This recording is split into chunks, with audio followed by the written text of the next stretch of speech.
and declare that elections can't happen because the constituencies are invalid. They expired 12 years ago.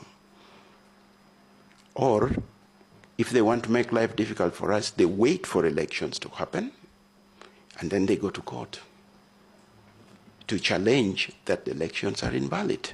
So we have a lot of problems here that we have created for ourselves. But, as I said, there are 50 million of us in this country. We can think and find a solution to this. So, Honorable Chair, Honorable Farah, I know I've not answered you directly. The reason is I am trying to leave this open so that we can have more extensive discussions on the way forward on these very difficult questions. In the discipline of economics, they say that sometimes you have what is called a wicked problem.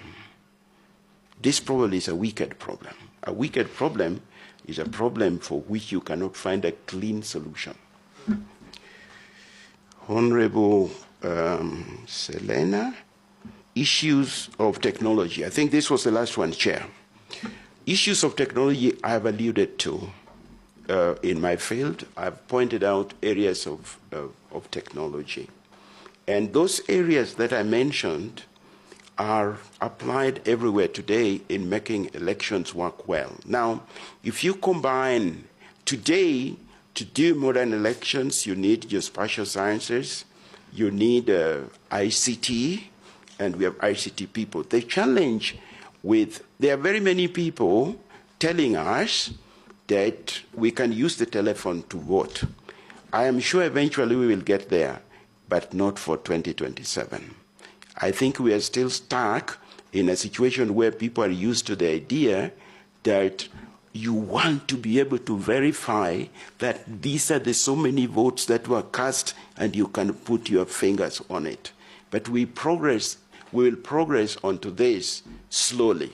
What I can say is, if I went to IEBC today, I would like to look at what can we do quickly in terms of application of technology that we can achieve by 2027. And we give ourselves a target at IEBC that every round of elections, we apply one piece of technology so that you don't have to apply a lot of technology at the same time, which is going to fail, and then you get embarrassed. Thank you, sir. Thank you very much. I think that answers it precisely. Mushira, I think yours is answered. What follow-up question? Yeah, Professor, I get you. You said that it might be wise for us to increase the constituencies. I've just been looking at this. The size of the biggest or one of the biggest democracies in the world, the United States of America, second biggest, I think, after India, is 10 million square kilometers, 9.8 something million square kilometers. They have only 435 members of parliament of the House, like a National Assembly. They have only 435 constituencies, and then 100 senators up there.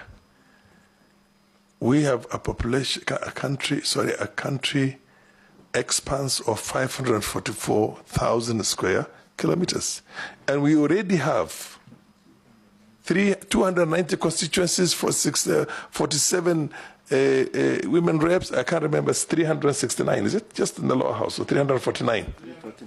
49. And 67. And we are only 50 million in population. We're only 544,000 in terms of square kilometers. And if why do we have to get more constituencies? If you make a comparison with India, the biggest democracy, population, land expanse, and vis-a-vis Kenya, it's crazy. We should have even less than 200 seats constituencies in Kenya.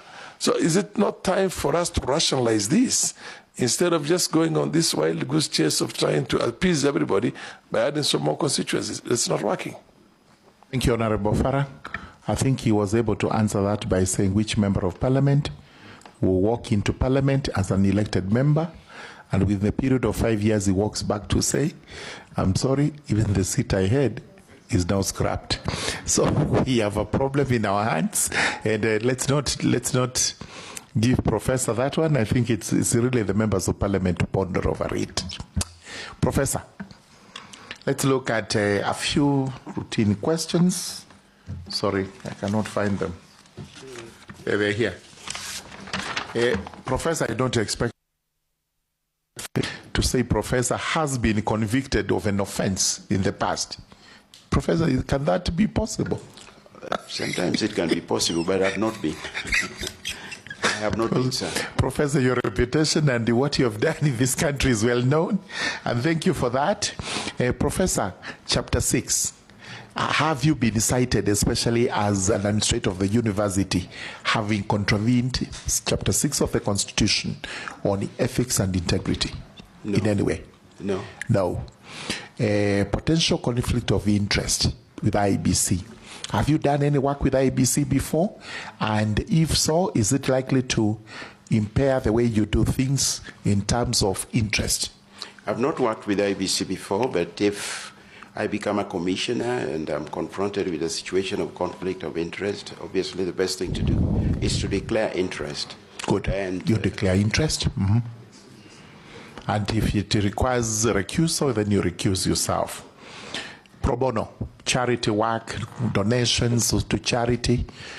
Have you done any pro bono works, charity works, or made donations of importance to anybody in this country? Or any political party or any politician? Political parties, no, but politician. But I have been involved in quite a number of Harambes for schools, for church, for health centers. Thank you. Yes, thank you, thank you. That's part of our lives.